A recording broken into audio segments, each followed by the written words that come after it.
tudo bem? Espero que todos vocês estejam carregados de esperança, cheios de amor e que nós possamos juntos, unidos como igreja, continuarmos esta batalha, que é uma batalha espiritual dada a nós para nós termos a chance de mostrarmos a nossa fé através delas e assim amarrar as mãos de Satanás mediante o poder de Jesus em nossas vidas e que possamos juntos, em união, que nos traz um bem-estar, o mesmo bem-estar descrito na palavra, que a nossa união é como as barbas, o óleo que desce sobre as barbas de Arão, e que nós possamos realmente crer nisso e praticar a cada dia, em cada momento, aquilo que temos aprendido durante o período que estamos desenvolvendo o exercício da nossa fé. Queremos agora orar para iniciar o nosso estudo nesta manhã. Obrigado, Senhor Deus, pelas tuas misericórdias que tem colocado sobre as nossas vidas, porque elas se renovaram nesta manhã, por isso nós estamos aqui atentos ao que o Senhor quer nos dizer e que nós possamos valorizar aquilo que é da tua vontade para as nossas vidas, que nós possamos renegar o mundo e assim estar plenamente dentro da tua vontade, sendo sal e luz para a terra em mais esta semana que ora se inicia, e que ao olharmos para trás possamos não nos envergonhar dos rastros que temos deixado pelos nossos caminhos, mas estarmos satisfeitos por podermos ter a oportunidade de trabalhar na tua obra, na tua seara, e assim colaborar para o estabelecimento do teu reino nesta terra, enquanto o Senhor não volta para buscar a tua igreja. Somos muito gratos por podermos compartilhar a tua palavra, por podermos enxergar, ouvir, falar, porque através desses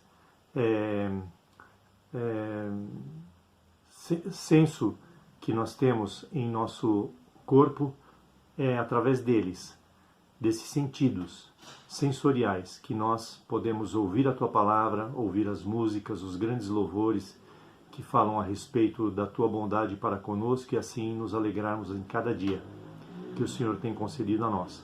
Muito obrigado por tudo, nós oramos agradecidos no nome de Jesus. Amém.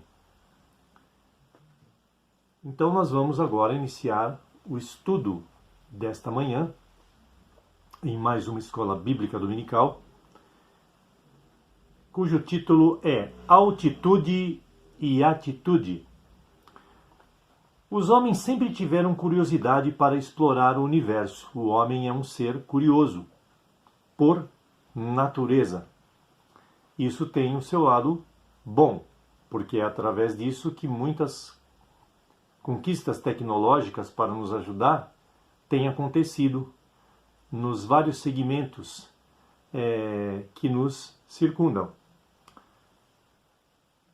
E conhecer o universo é alguma coisa que atrai muito os homens. Uma das principais causas para esta questão é descobrir se há vida extraterrestre. Inclusive tem um programa, e eu sempre assisto para ver o conteúdo dele, chamado Alienígenas do Passado. Ali eles mostram coisas interessantes. E o cunho principal é, quando se há muita interrogação neste programa, atribuir que aquelas coisas ali colocadas são provenientes de seres extraterrestres não comuns ao nosso conhecimento, e isso prova que os homens estão sempre espreitando essa possibilidade. Outra questão é ver se há sobreviventes ou condições de sobrevivência, melhor dizendo, fora de nosso planeta. Talvez por razões científicas tão somente, ou também estas associadas a uma possível fuga deste planeta caso haja uma guerra. Então, espreitar se há condições de se formar uma sociedade fora daqui, em um outro tipo de planeta do nosso sistema solar. Tanto que, dentro destas questões, eles estão sempre investigando aonde há água formada nos planetas que são nossos vizinhos ou mais distantes daqui, porque a água é tremendamente importante para a manutenção da vida. Então eles pesquisam muito isto nas suas empreitadas pelo universo, pelo espaço sideral. Alguns até espreitam possibilidades de se ver Deus. Loucura isso? Não, em hipótese nenhuma. Porque Yuri Gagarin, que foi, acho que o primeiro homem a conseguir sair da atmosfera terrestre, um russo, ele disse que esperava ver Deus lá no universo. De alguma forma ele esperava ver Deus, e ele era um homem religioso, além de cientista, de astronauta. E ele se frustrou porque ele não conseguiu ver Deus. Na verdade, sabemos que ele não conseguiu ver porque Deus é espírito e ele vive dentro de nós. Então, ele se equivocou um pouco nisso com toda a sua sabedoria e externou isso ao mundo quando declarou que esperava ver Deus. Um outro astronauta americano chamado Terry Virts, ele disse que ouviu a Deus quando numa das suas voltas pelo planeta, em uma das missões espaciais, ele viu o nascer do Sol do universo, sob a perspectiva do universo. E também viu um azul muito lindo, numa tonalidade nunca vista antes. Então ele ficou perplexo, além de outras coisas que ele contemplou de dentro da cabine de comando de um módulo espacial. E ele então diz que, contemplando essas coisas enquanto ele passava pelo espaço territorial da Europa, mais precisamente ali na região de Portugal, ele contemplou tudo isso e ficou extasiado ao poder ouvir a Deus segundo as suas expressões. Há duas maneiras de se estudar o universo. Indo até ele, com uma utilização de naves espaciais, das mais variadas que temos visto, ou trazendo imagens do espaço sideral até nós, através de telescópios muito potentes, cada vez mais potentes. Em 1986, através deles, para se ver com mais detalhes, evidentemente, mas também a olho nu foi possível ver um cometa, cujo nome era Halley. Eu cheguei a ver este cometa quando eu estive em Curitiba. Era próximo do mês de dezembro, se não me falha a memória. Estava uma noite, naquela oportunidade razoavelmente fria. Eu estava na Vila Fani e eu pude olhar para o céu e ver o cometa Halley com olhos descobertos de um equipamento, a olho nu, né? O cometa Halley, segundo o que dizem, ele tem uma órbita e ele passa pelo nosso planeta de 75 e 75 anos. Então, a próxima passagem do cometa Halley por aqui, que é uma unidade do universo, ele deverá passar por nós em 2061, a próxima passagem dele. Mas no momento nós temos um outro cometa passando, que é o que se chama Neowise. Ele poderá ser visto também a olho nu, mas passará pelo nosso planeta novamente somente daqui 6.800 anos, ou seja, lá pelos anos de 8.820. Isto se Deus não tiver terminado todo esse sistema que um dia ele criou.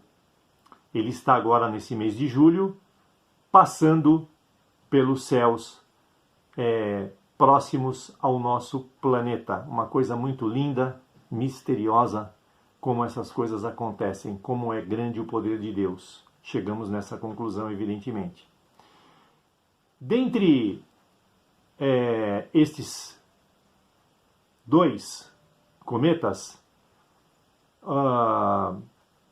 nós temos outros elementos espaciais que podem ser vistos, outros sistemas, através dos telescópios, como eu já disse, e um deles, um dos mais potentes, é o Gran Telescópio Canarias. Aonde ele fica? Ele fica no topo de um vulcão extinto, num local chamado La Palma. Foi inaugurado em julho de 2009 pelo rei Juan Carlos, da Espanha. Este telescópio fica numa altitude de 2.399 metros de altura. Está acima das nuvens, portanto, e lá os ventos são secos e sem turbulência. Isto favorece a observação do espaço celeste, porque quanto à turbulência, nós sabemos que os ventos eles têm uma dinâmica em relação aos montes. Então, quando nós temos os montes aqui sobre a face da Terra, a crosta terrestre, os ventos eles batem, fazem isso e normalmente fazem este caminho. Tanto que os aviões eles evitam passar por cadeias montanhosas muito baixo, porque o ar pode puxar os aviões para baixo. Essa é uma particularidade da navegação aérea, de se evitar esse tipo de coisa. Então, ele estando lá em cima, lá não tem topografia, a 3.000 metros de altura, pouca topografia, pouco exercício de influência do relevo sobre a atmosfera, sobre o deslocamento dos ventos, e, portanto, os ventos são mais uniformes. E isso favorece muito a observação e a parte de o ar estar mais seco para conservar melhor os equipamentos, evitando umidade. Por isso ele já foi colocado lá e ele é muito potente, então, esse telescópio. O local está próximo à linha do Equador. Ali os cientistas podem estudar o hemisfério celeste, setentrional norte e parte do hemisfério celeste meridional, que significa sul. Setentrional significa parte norte, meridional significa parte sul. Eu tenho aqui uma foto para exemplificar para vocês. Este aqui é o telescópio, né? Gran Canarias. Ele está nessa altitude e localizado no nosso Mapamundi, ele está nesta região aqui, onde eu pus um X. Então, por aqui vocês conseguem perceber que este instrumento está localizado geograficamente nesta porção próxima ao Equador. O Equador passa mais ou menos aqui onde estou passando a linha do meu dedo. Então, eles têm uma amplitude grande para o hemisfério setentrional celeste, bem vasta a espreita, a exploração, e um pouco menos para o hemisfério meridional, que é a parte sul. Então, esta aqui é a foto dele, que eu separei para vocês. Agora, falando um pouco sobre atitudes. O conceito de atitude diz o seguinte: a atitude é um comportamento ditado por uma disposição interior da pessoa, pelas maneiras como ela age, pelos modos como essa pessoa age nas suas ações. e pela sua conduta, né? Mediante interpelações que ela sofre. Então, o conceito de atitude seria este, ou melhor, é este. Em muitas atividades que envolvem uma pessoa no seu dia a dia, esta pessoa, ao ser envolvida, ela precisa ter atitude para a solução dos problemas. Sejam essas atitudes benéficas ou maléficas. Benéficas que produzem coisas boas, maléficas que produzem coisas ruins, com efeito negativo. Por exemplo, alguns exemplos sobre isso. Um investimento financeiro envolve risco.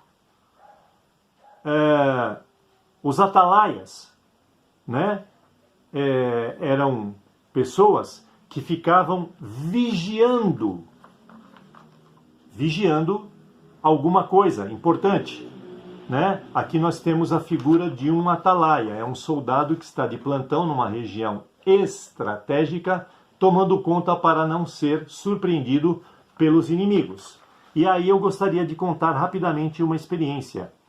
Uma pessoa me contou que ela, quando estava servindo o exército, muitas vezes ali no Parque Dom Pedro, onde foi desativado o quartel, às vezes ele tinha que montar guarda na guarita que ficava na Avenida do Estado. E aquele trecho ali, ele não passa carro, não passa ninguém, é muito escuro, frio no inverno.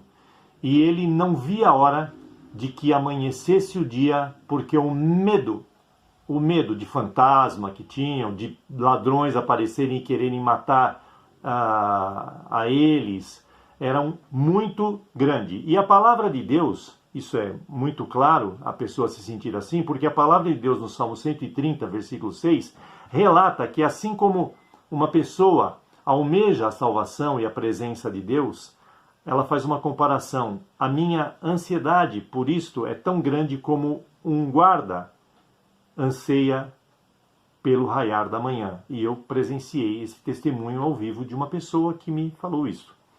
Nós temos também os alpinistas, que precisam ter atitude. Aqui nós temos um alpinista. Olha a altura que ele está, lá embaixo a floresta, muito lá embaixo. Aqui um paredão de pedra que inclusive entra lá para dentro, né? Aqui ele fica dependurado se ele for reto.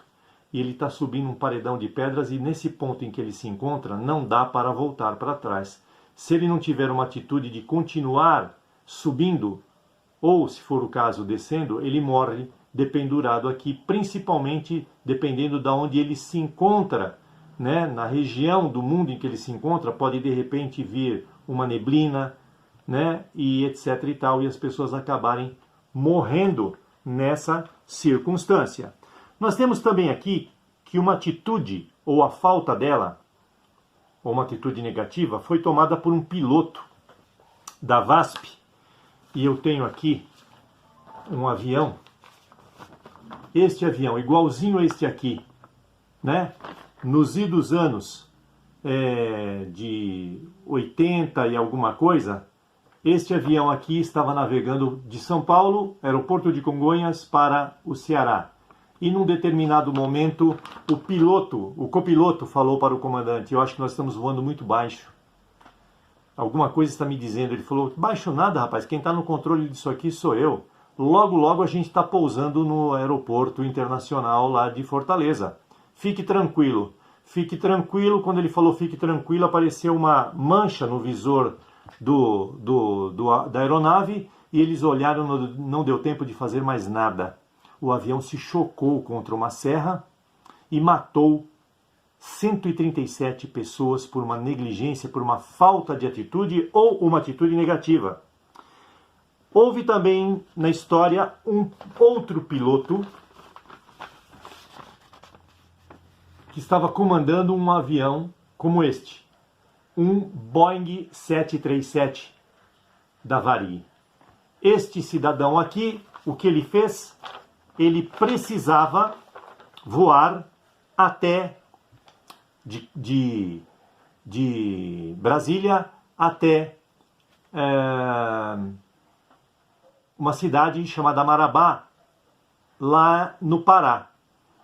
E aí então ele estava distraído com o jogo do Brasil, ele programou a rota 027, que era a rota Brasília-Belém, e ele programou então colocando o 0 à direita, ficou 270. Aqui está mais ou menos no painel do avião a rota que ele deveria seguir. Esta era a rota que ele deveria seguir no 027. Aqui, 027, seria isto. Ele programou um 0 à direita, o avião acabou curvando para a esquerda e foi parar no meio da floresta amazônica. Resultado disto aqui foi exatamente uma coisa muito parecida com isto aqui. O avião acabou descendo, ao invés de um aeroporto, ele desceu no meio da selva e hoje ele se encontra lá, jogado, matando com isto 12 pessoas e ferindo outras, por causa de uma decisão ou uma atitude de orgulho de não querer voltar para o aeroporto de Brasília com o combustível que ainda tinha. Ele preferiu não abortar o voo, gastar o combustível, desceu no meio da selva e cometeu este crime, né? Então, foi uma decisão, uma atitude errada. Nós temos também um médico e o cloreto de potássio. Se vocês enxergarem aqui, vocês vão ver o médico e o cloreto de potássio. Ele está atendendo um paciente. Eu tive um professor na faculdade, na cadeira de bioquímica, e esse professor ele era médico. E ele compartilhou com a gente que um dia ele estava num plantão num hospital, chegou uma moça passando mal, e eles perceberam que ela precisava de cloreto de potássio, porque ela estava com um tipo de desfibrilação cardíaca ou coisa semelhante e precisava tomar cloreto de potássio. E ele injetou cloreto de potássio na medida que se manda tecnicamente falando. Foram medir depois de um tempo, cadê o cloreto de potássio no sangue dessa moça? E vamos jogar mais, ele jogou por 3 ou 4 vezes, ou 5 vezes, ele falou, nossa, isso é tóxico, nós vamos matar essa moça vai morrer. E a surpresa deles é que a moça estava com tanta deficiência por uma questão metabólica, como o organismo funcionava, que todo o cloreto de potássio que eles injetaram só começou a se normalizar na corrente sanguínea depois que todas as células absorveram aquele cloreto de potássio na medida certa para que o organismo funcione, né, eletronicamente, vamos dizer assim. Não vou entrar no mérito dessa questão aqui. Então, se fosse por uma tomada de decisão normal, ele teria matado a moça por intoxicação. Mas ele teve uma atitude e uma decisão que salvou a vida dessa moça ao injetar uma dose muito maior de cloreto de potássio do que deveria, tecnicamente falando, dentro dos procedimentos médicos.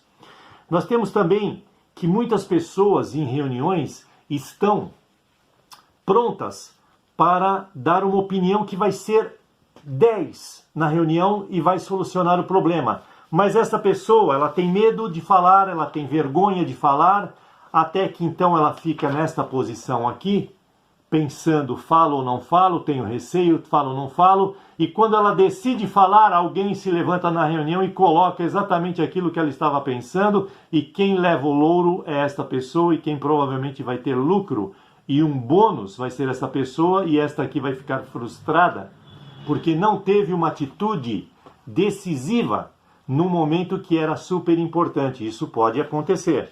Nós também temos aqui uma conquista amorosa.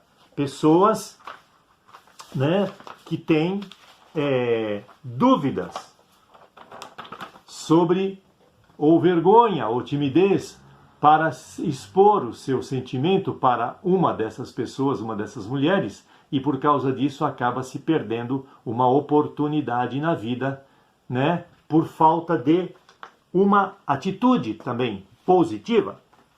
Nós temos aqui uma outra questão trivial, clássica, que é de um paraquedista que precisa tomar a atitude de, nesta posição dentro da aeronave, um pouco antes de saltar, ele vai se dirigir deste local onde ele está para a porta deste avião e vai ter todo esse universo na frente dele, esse espaço na frente dele, ele vai ter que se precipitar lá para baixo e pode ser que ele não chegue vivo lá no solo.